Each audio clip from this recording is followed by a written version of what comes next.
Jake, she felt an unspooling of tension, as if a warm stone had been placed in the palm of her hand. Jake was her safety, her birth, her rock, her anchor. She had used all these words to describe him, albeit not to his face, as he wasn't given to shows of emotion. This was partly what had drawn her to him. He was unruffled by events, and his solidity was uncompromising. He showed her how much he loved her through the things that he did, rather than the words he said.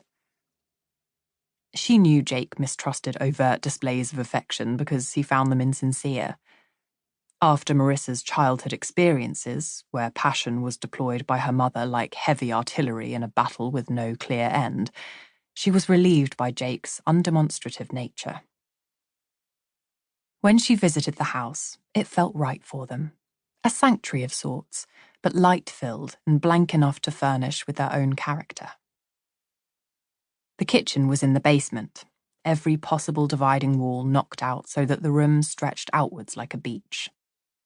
There was a mid-century walnut table with 8 spindly-legged chairs, and low-slung lights with pale blue enamel shades over the island unit. An industrial-sized cooker that looked like it could be used to launch a rocket. A fridge buffed to a perfect metallic shine, with an inbuilt water system that dispensed ice cubes when you slotted your glass into place. A vast television hung on the white wall, an inky black square with a dot of red light in the corner, as if it were a painting that had just been sold. The woman said she felt Marisa was just the right person to move into the house. Marisa smiled. These things can be so... Marisa searched for the right word.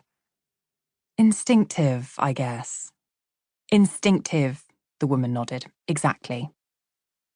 It was when the woman opened the glass doors into the garden, folding them back on themselves like origami, that the bird flew in. It swooped in low and fast so that neither of them had a chance to stop it. The woman ducked, shielding her head with her hand. Marisa winced. She hated birds. The flap of their wings, the sharpness of their beaks, the smallness of their dead pebble eyes. A magpie, black and white with petrol streak purple across its feathers. The bird flapped around, panicked by its sudden incarceration. It was large, almost the size of a crow.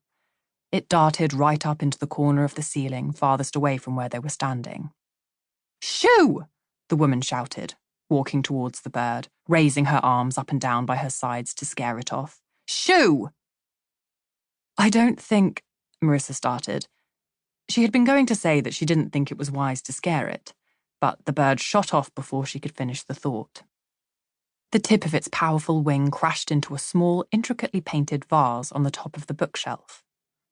The vase teetered and then fell, splintering into pieces on the floor, shards of it gathering along the skirting board. Then, as if some spell had been broken, the bird seemed to understand where it was. It flew in a straight line out of the open doors, passing so close to Marisa's face that she could feel the atomic weight of its movement in a gust of displaced breeze. It smelled mossy and slightly rotten. She imagined for a moment that she could sense the tickle of a feather, as if the magpie had grazed against her cheek in the mad flurry of flight. "Good riddance," the woman shouted after it, sliding the doors swiftly shut. The doors slotted into place with a sucking sound, and the muted noises of faraway traffic were cut off. The woman and Marisa existed once again in the centrifugal force of their glass and concrete bubble, with the outside world of feathers and fury made instantaneously separate. It felt peaceful, but also unnatural. "I hope that didn't put you off," the woman said. "No," Marisa smiled. "Sorry about the vase, though." The woman waved her hand as if to show it was of no great significance. "These things happen." They shook hands warmly, and Marisa told the woman she would have a think, and then she would be in touch. In truth, she didn't need to think about it. Jake was happy to leave decisions like this to her. He was unfussy about where they lived, he said.